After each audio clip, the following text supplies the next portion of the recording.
Bonjour les Gémeaux, on se retrouve pour votre guidance du mois de novembre. On y va, on va commencer donc avec le tarot. Allez, ouais, on a le pendu, le 4 de coupe et le soleil. En dos, qu'est-ce qu'on a? On a la reine de coupe. Donc ici, vous êtes plutôt connecté à votre intuition. Vous avez j'arrive pas à parler, pardon. Vous avez besoin de prendre soin de vous. Il y a cette notion d'être là pour les autres, d'être généreux, généreuse, ouais, d'être plus connecté quand même ici à ce que vous ressentez, à votre intuition et à faire des choses pour vous. On a de la douceur. Et en coupe, qu'est-ce qu'on a? On a le magicien. Donc on a des ressources qui se développent, peut-être des ressources en lien avec votre intuition, avec peut-être que vous allez faire preuve de créativité, en lien avec ce que vous aimez faire peut-être dans la vie, ce besoin d'être connecté à ses émotions, de se faire du bien, donc d'avoir des nouvelles idées qui émergent. Alors ici on a le pendu, donc on a une situation pour l'instant qui est bloquée, on voit que vous êtes dans l'attente, il y a une sorte de vide là, il y a un manque, il y a quelque chose qui n'avance pas. On a le soleil, donc on a quand même cette notion de rester positif, malgré l'attente, malgré le blocage, on reste positif. Est-ce qu'il y a un blocage par rapport à une personne autour de vous qui peut aussi faire preuve d'autorité, ça peut être le lien avec un père, est-ce qu'on a un blocage avec un père, une communication qui est un peu coupée, qui est un peu compliquée, ou bien est-ce qu'il y a un personnage autour de vous qui a cette autorité, qui peut peut-être vous mettre dans l'attente, vous mettre dans le blocage. C'est à vous de voir ce que vous vivez. Sinon ici, on a un blocage, on a une attente. On a une attente qui peut durer un certain temps, mais ça ne vous empêche pas quand même de rester positif. On a cette notion ici de briller, de rayonner, même si les choses sont un peu au ralenti. Alors, peut-être que cette attente-là, quelque part, vous fait du bien aussi. Elle vous permet de vous régénérer.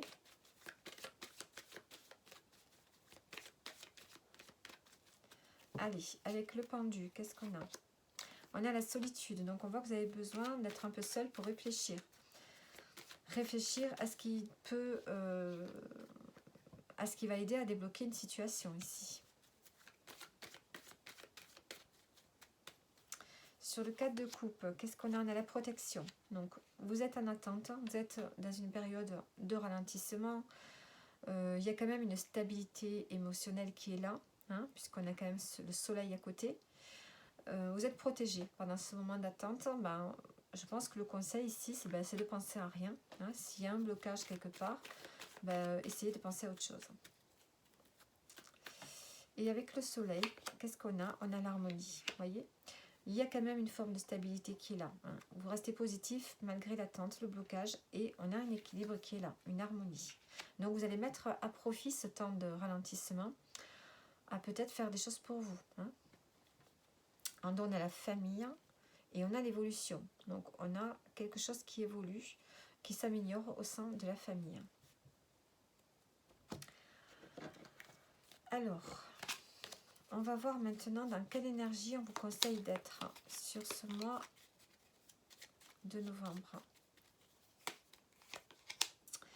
L'énergie du Capricorne, donc l'énergie un peu austère, un peu sobre, rester sobre, ce qui va bien, c'est 4 de coupe, et de persévérer, de ne pas lâcher, même s'il y a des blocages.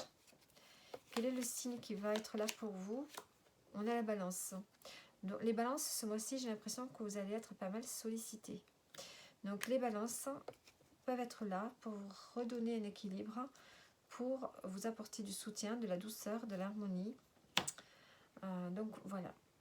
Ensuite, on va prendre les cartes pour le domaine sentimental.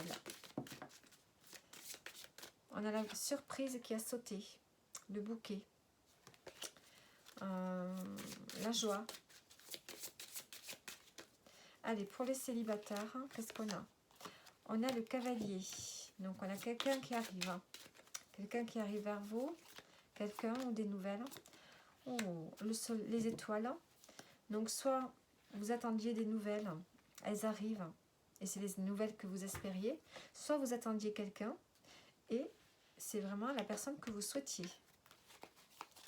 Le résultat, on a l'ancrage. Donc, on a la stabilité qui est là. Donc, peut-être que vous allez rencontrer une nouvelle personne. Et que vous allez vraiment y croire. Hein. Vous allez y croire et on a la stabilité. C'est quelque chose qui va durer. Pour les couples, qu'est-ce qu'on a? On a le vaisseau. Donc on nous parle ici d'un changement. Un changement ou peut-être un voyage, un déplacement. La consultante. Donc c'est vous qui regardez la vidéo ou votre partenaire. Et oh, on a le couple hein, ici. Donc on a un changement pour un couple. Hein, ou bien c'est un changement pour la consultante qui rentre dans les énergies d'action. Le résultat, on a les nuages. Bon. Ici, on a un changement peut-être pour un couple qui est incertain. Hein, un changement qui provoque des doutes, des incertitudes. Hein, c'est un changement qui se fait de façon progressive, mais ça vous laisse dans la confusion. Sinon, ça peut être un voyage qui peut se passer pas trop bien. Hein, il peut y avoir de la confusion. Alors, on va mettre... Mais ça ne va pas durer. Hein, c'est qu'un nuage qui passe. Donc, sur le nuage, on a l'ours. Donc, on a quand même une notion ici de confusion quand même importante.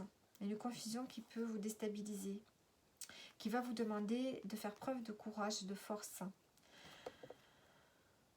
Alors, j'ai plusieurs interprétations. Donc, un changement ou bien un voyage pour un couple qui peut pas forcément bien se passer et qui va vous demander de vous positionner, hein, qui va vous demander d'être fort. Sinon, on peut avoir ici un changement pour un couple qui peut amener de l'incertitude au niveau financier. On a peut-être de l'incertitude par rapport à un investissement, à des rentrées d'argent.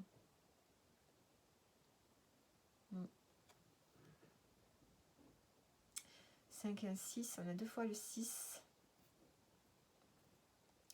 6, 12, 3. Il va falloir ici, le 3 on revient au vaisseau. Donc on sent qu'il y a un changement peut-être au niveau financier qui peut amener des doutes, des incertitudes. Hein, ou sinon un voyage qui ne se passe pas forcément trop bien. Donc voilà ce que je peux dire pour les couples. Alors on va voir le conseil. Le conseil pour vous les Gémeaux.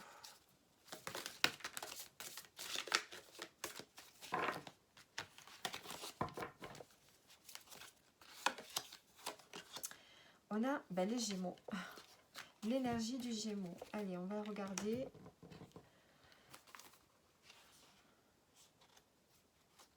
Alors, le Gémeaux.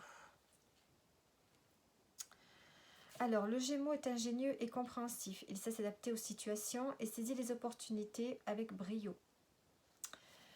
Alors, donc c'est un as de la communication, ça on le sait. Et fait preuve de réaction et d'éloquence. Donc, il a plusieurs facettes qui lui permettent de s'adapter aux situations impromptues. Donc, le conseil qu'on peut vous dire, c'est d'être prêt à la communication, d'être ouvert à la communication et de faire preuve peut-être d'ingéniosité. Le Gémeaux représente la virtuosité à réagir en toute situation en société. Cet esprit vif et inventif fait preuve d'adresse et de rapidité, non sans humour. C'est une carte positive pour tout ce qui concerne les rapports sociaux et qui est lié à la communication. Donc pour vous, les Gémeaux, pour ce mois de novembre, ce qu'on va privilégier, c'est la communication. La communication, les relations sociales. Qu'est-ce qu'on avait là ? Le blocage pour vous. Mais le fait de rester positif quand même. Et en dos, on a la maison 5 qui nous parle quand même de créativité des enfants. Donc peut-être que ce mois de novembre sera consacré davantage peut-être aux enfants, hein, puisque le soleil peut aussi représenter les enfants. Donc on a l'ingéniosité, la communication, l'éloquence, la rapidité. Hein, pour vous les Gémeaux, voilà vos conseils pour ce mois de novembre. Donc j'ai terminé avec vous, j'espère que ça vous aura parlé et je vous dis à bientôt.